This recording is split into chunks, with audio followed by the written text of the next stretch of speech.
So I want to move on now to our big topic of the week and do our group chat, our panel discussion. We need a new name for that. Yeah, well, whatever. I'm not bothering to change the name right now. These things are in flux. Yeah, these. Who knows? Who cares? Onward. So I want to dig in a little bit on one particular story, and I'm sure it's one that everybody is super excited to talk about, and that's Snapchat. Yay. For those who maybe missed this, Snapchat released a filter lens or whatever it's called, a selfie lens. I think that's the proper terminology. Filter. Yeah. Whatever. Or a selfie filter, who cares? That is essentially yellow face. If you've seen Breakfast at Tiffany's and you are familiar with Mickey Rooney, Rooney's character, it basically does that to your face. Yep. It is crazy offensive, and this is not the first time that Snapchat has gotten in trouble for releasing what I think is a pretty blatantly racist filter. For sure, yeah. I'll just start with you, Devendra, because you're there and I'm looking at you. Yeah. Is there any world in which any of this is okay?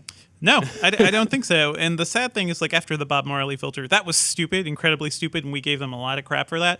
I cannot believe that this is still happening again. Like, clearly Snapchat hasn't learned from the mistakes it's made. And I wonder if this speaks to the diversity of the people on staff, too. Like, anybody who looks at this and is not a white person may be like, let's not do this. Let's not go down this road. I don't know. I don't know. I feel like I need to step in here as the only outwardly a yellow person on this panel. But un-American. Not American. So you don't know our tropes of racism yet. You'll learn. Don't worry. As we discovered in the lead up to the episode, you have not seen Breakfast at Tiffany's. Breakfast at Tiffany's. She didn't recognize the trope either. Right. Looking at the pictures that were provided, I wanted to try this filter myself, but it was taken down already, obviously. But looking at the pictures, I was like, I wouldn't have caught on immediately that this was so-called yellow face.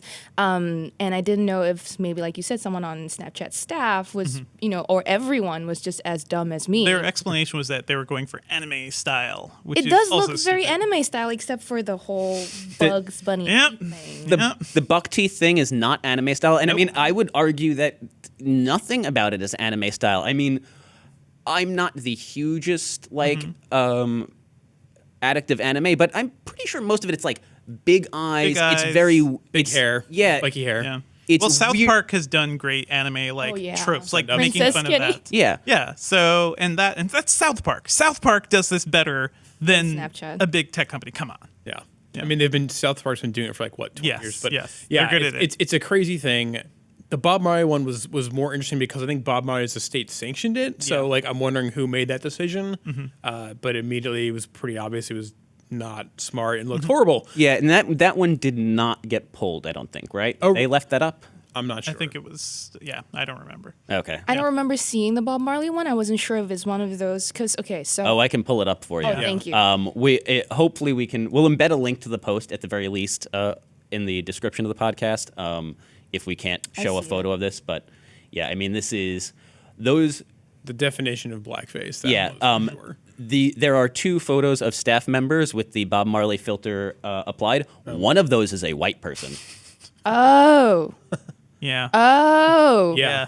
I see. Okay, so that's no, they're both not white people in that picture that you're showing me, Terrence. But what I thought was it was just that thing, the wig, the frame around the face, not like an actual color, if it was skin tone. Just some dreads. If it was just some dreads, I mean, Adrian Brody on SNL, right? Yeah, that's even that I think is questionable. It's not highly offensive. It's just like don't do this. Dumb, but like full on blackface, which is what that was. Yeah. And then they do it again. Sorry. Then they do it again. That's the most insane thing. How could someone have possibly thought that was a good idea after all the bad press they got just like 4 months ago? Yeah. I think go ahead. I think they were like, this isn't actually changing the skin tone. We're just changing the look of their eyes and their teeth. We could go because Snapchat has done this in their other filters. They have so many filters that do things like that, but no one's mad at the mermaid filter. No one's mad at the gypsy queen. They do exaggerate a lot of facial features. They do that a lot. But it's important. Like, I think the idea for self-representation, and how you handle this stuff is important, because we're at a point where these silly little apps can transform your face, and that's actually dangerous territory for a lot of people, especially if you're unaware of all the cultural conflict going in. Like, Sherilyn, do you have a better sense of why people are outraged now? Because we kind of pointed out why. You look at the history of World War II cartoons in America. Yeah. I remember studying Japanese culture and stuff in school. I'm old. I'm so old. Also, I've seen the Olympics several times. You baby. But yeah, Popeye, Mickey Mouse, Dr. Seuss. So many cultural icons doing like strictly racist things against Japan and in support of America during World War II. And a lot of that, yellowface was a big part of it, that whole caricature. I mean, for people with that kind of a history, I see how it's very offensive. And let's make clear, like, Snapchat is an American company. Yes. This is not like some company led by a bunch of people like from a different country or a different continent who are experiencing a different culture. These people should be aware of this history, and even of just their own history. As we said before, this happened however many months ago now, at least once. Yeah. And this is... And racism hasn't been their only problem, too. They've also done filters where they've basically just made a teenage look where it's braces and glasses, and it's just like the ugly duckling look. And I'm just like, well, no, that to me was offensive, because as a kid I grew up looking that way. Yeah, lots of kids. Well, that was one of the memes that was making the rounds when they put that filter up, was people like, I'm glad that I don't look like this, and put the picture of themselves normally next to the picture of themselves with the Snapchat filter, and it literally didn't look any different. Right. So I mean, I don't think that the people at Snapchat, the CEO, the engineers, or anything, are racist. And be like, I don't think that anybody's necessarily suggesting that, right? Or is anybody going to suggest that? I mean, that's whenever you have this discussion, you'd be like, well, we're not saying they're racist, but the idea that these things happen over and over again, it's about the systemic racism, right? The stuff that's there that they don't recognize. Maybe somebody did object to this, and nobody listened to them. And if there's a cultural problem, that's a bigger problem. That is institutional racism right there. Well, and there's also been a lot of talk about the lack of diversity at Snapchat. Yep. They haven't released numbers despite people asking them for it. I believe their CEO has been rather cagey about those numbers in a number of interviews. So, I think I saw a screenshot. And, obviously you see their board and it's just white men down the line. There may be other people in the company who are more diverse that they're not representing there, but in any event, it looks like from the outside that they are not. Well, one of the ways I've always heard Snapchat described is that it's basically a company run by a bunch of like frat dudes. Yeah. I mean, the CEO's said horrible things in the past, and I try not to write them off entirely because of this. You like to see them grow up a little bit. I just don't think they realize like how powerful of a platform they have right now. There's so many people using it. I don't know why they feel the need to like focus on these ridiculous filters to the extent that they do. I think they should maybe like fix the UI and not be racist. Yeah, well, I mean, the UI is a different beast. Yeah. I guess there's really not much to say beyond what we've already said. I mean, this is changing how you guys view or use Snapchat? I mean, I don't use Snapchat really. I have an account. Got to save your name. Yeah, literally that's what I do is I sign up for every new service and claim my name. But I was never a big fan of it. I never really used it that much. That being said, I will never use it again. This was like kind of it for me. I was like, I'm done. I'm walking away. This is crazy. I'm not a big fan of the service. It was, when it was all ephemeral, it was completely pointless. I think Snapchat stories made it a little more interesting.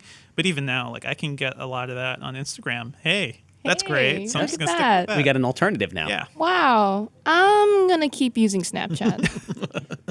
I know. I shouldn't.